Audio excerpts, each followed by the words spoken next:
ஜெயஸ்ரீன்னு ஒரு பொண்ணு தாய்வான் நாட்டில் குன்ஷான் யூனிவர்சிட்டிங்கிற ஒரு பல்கலைக்கழகத்தில் மெக்கானிக்கல் இன்ஜினியரிங் 3rd இயர் படிக்கிறாங்க. எல்லாம் ஆச்சரியம் அப்படின்னு கேட்டிங்கன்னா, அந்த பொண்ணு தருமபுரியில் இருக்கிற அரசு மாதிரி பள்ளியில் படித்தவங்க. எப்படி அவ்வளோ காசுனா எல்லாமே ஸ்காலர்ஷிப்பில் அந்த பொண்ணு படிக்கிறாங்க. அந்த பொண்ணுடைய அப்பா ஒரு முடி திருத்தம் செய்கிற தொழிலாளி, பார்பர். அம்மா ஒரு சித்தாள். சாதாரண குடும்பம், கிருஷ்ணகிரி மாவட்டத்தில் சின்ன கிராமம். நல்லா படித்தா ஒருத்தருடைய வாழ்க்கை என்னவா மாறும். தருமபுரியிலேருந்து உங்களை தாய்வானுக்கு எடுத்துகிட்டு போகும். 12வதுல 96% மார்க் அந்த பொண்ணு வாங்க. இன்றைக்கி அந்த பொண்ணோட தலையெழுத்து, அந்த குடும்பத்தோட தலையெழுத்து, அந்த பொண்ணு படித்த பள்ளிக்கு நல்ல பேர், அந்த பொண்ணை மாதிரியாக வச்சு வரப்போகிற அடுத்த தலைமுறைன்னு இவ்வளவு பேருக்கு நன்மை பயக்கிறதுக்கு ஒரு பொண்ணு அல்லது ஒரு பையன் நல்லா படித்தா போதுங்கிறது தான் படிங்க படிங்க படிங்கன்னு எல்லாரும் சொல்கிறதுக்கான சான்றாக பார்க்குறோம்.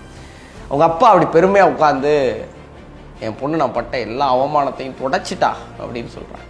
அவங்க அம்மா என் குடும்பத்திலே முதல்ல காலேஜ் போகிறது என் பிள்ளை சார் நெத்தியில் முத்தம் கொடுக்குறாங்க. இதெல்லாம் பார்க்குறப்போ கல்வி ஒருத்தர் வாழ்க்கையில் என்ன மாற்றத்தை ஏற்படுத்தும் அப்படிங்கிறது தெரிய வரும். இன்னொரு பக்கம் பள்ளிக்கூடங்களில் சின்ன சின்ன பசங்க எல்லை மீறிய செயல்களை செய்கிறத பார்க்குறப்போ ரொம்ப நெஞ்சு வலிக்குது. அவங்கக்கிட்ட யாராவது சொல்லுங்கள், நீ படிச்சின்னா உன் தலையெழுத்தே மாறிடும்டா, இந்த நேரத்தில் நீ படிக்கலைன்னா அது மொத்தமாக எல்லாத்தையும் அழிச்சிரும்னு யாராவது சொல்லணும், கொண்டு போய் சேர்க்கணும்னு தோணுது.